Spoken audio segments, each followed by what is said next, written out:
Hello and welcome to David Speaks, my YouTube channel. So, a demolition job by Australia. They have outplayed Pakistan in the first test, which was quite expected to be honest because Pakistan in Perth, those bouncy wickets, it would have been tough for them to adjust. But if you see, this is why they don't actually do well in Australia. They have never won a series in Australia, and I think this performance shows why, to be honest. Okay, let's get on to the game. Firstly, Australia have won the toss. They elected to bat, as they like to do. They made a big score of 487 with David Warner 164. Terrific. Mitchell Marsh, power pack 90. And then Pakistan actually, they had some bright spots with Amir Jamal, 6 wicket haul. Obviously, for a debutant, it would be big feat. 6 wicket haul in Australia. And Khurram Shahzad, he did pretty well as well. They looked quick, but I think Mitchell Marsh has actually shown how important is he to the Test side as well. We all know why is he important. How important is he to One Day and T20, which is the limited over side. He's shown his worth to the Test side as well. Because if you see when the top order goes, and there can be a collapse, so there can be a kind of a window of opportunity of a comeback. Mitchell Marsh is someone who actually comes and brings Australia ahead because he's someone who can score 100 or a quick 550 or even as I said, 100 in that critical position of number 6. He can give you a few overs, and he has picked up a wicket as well in this match. So he's a proper all-rounder. He's a gun fielder. So he's a three-dimensional cricketer. And when you score 487 in the first innings of a test, you set the game up. And that too when you're playing at home, and you have the bowling attack like Australia have. Arguably the best bowling attack in the world, to be honest, with Mitchell Starc, Hazlewood, and Pat Cummins. That trio, it's a terrific bowling attack. So whatever. Now Pakistan, when they came on to bat, they started well. They were 133 for 2 at one stage, 271 all out. And when you give a 216-run lead to any team, you're always on the back foot. And when Australia came out, there was a good passage of play for Pakistan, who actually picked up a couple of wickets early, but then again Usman Khawaja fighting 90 again, and he's coming of age after his comeback summer in the Ashes of 2021. He's played really well in Pakistan. He was a man of the series over there last time when Australia toured over there and won last year, and now another terrific innings. Even he had a good Ashes in England, so he's never looked back since that comeback. And it's been, and again Australia did pretty well with their batting. 233 for 5 a declaration and 450 run target. But what happened to Pakistan? This time they were bowled out for 89, and I think this will stun them the most because they don't have a good record in Australia, but they had to fight. They had to fight. They had to bring some of the positives. Even if they lose, they should have taken out some positives from this game, which they could carry forward in the rest of the series. But what I think now, since they will be down on their knees after this loss, not because of the loss, but because of the way they lost. Because it was an 89-run all out for the team, which you never expect. and they lost by 360 runs, and they didn't show any fight. So it was like 31 overs they played, entire batting line of Pakistan got were all out for 89, which is less than 100, and they lost by 360 runs, which will actually stun them. And let alone the fact that they've never won a Test series over there in Australia. So it would be hard for them to come out of this, to be honest, because you never want to start like this. And for Australia, their media will be, the media of Australia will be on their back.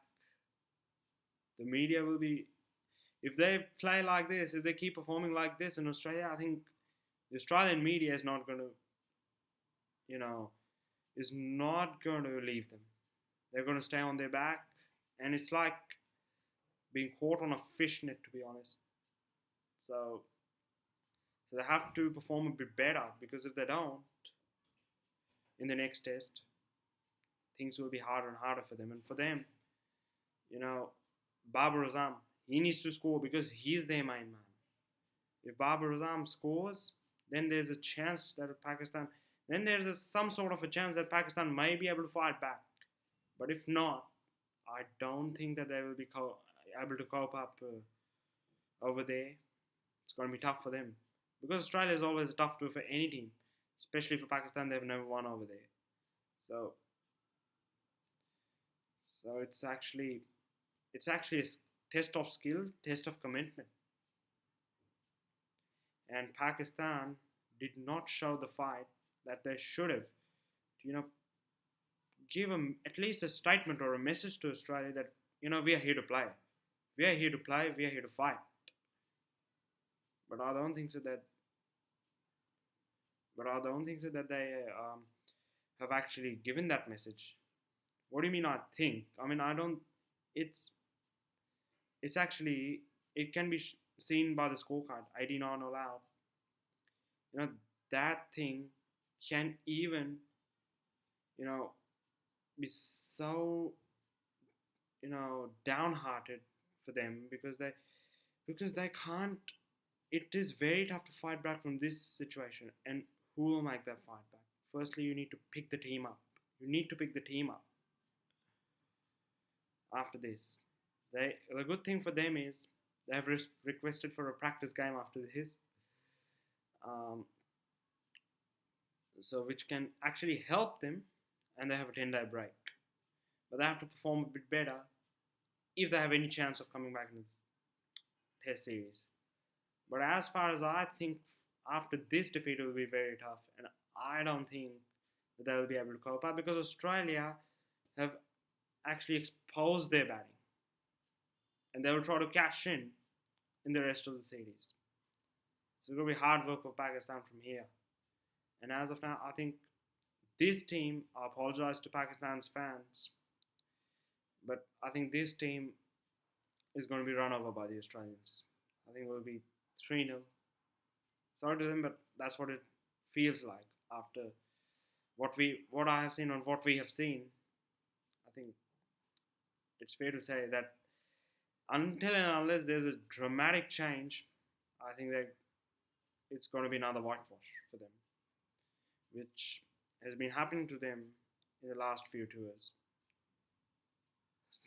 So once again, until and unless there's a dramatic change in their batting or their approach, 3-0 is looking very likely. Very likely. For Australia, I don't think so that I need to do much of planning or anything. That I think they will be on a sky high. And I think they wouldn't have expected a better start than that. 360 run win. What a start to the summer. Actually, it's a confidence. They're playing at home. They're very hard to beat at home. Almost unbeatable. So it's only India actually who have actually given them a fight and actually won a couple of series over there. But otherwise, even they have found it tough. So it's a very hard place to do for any team. So, and because Australia are pretty dominant at home, and this Australian team this year has been outstanding. Let alone this series, but winning the World Cup, retaining the Ashes, WTC. So this team is a core group that's been playing for quite a lot of time now. So they're gelling together, and I think this is going to be a great series for them actually, as far as I can see from here. And it'll be hard for Pakistan to come back. And if they want to come back, I think it'll be Shan Masood, Babar Azam, who actually need to give them good scores firstly to bowl at. Because you see, bowlers make you win test matches, not batsmen.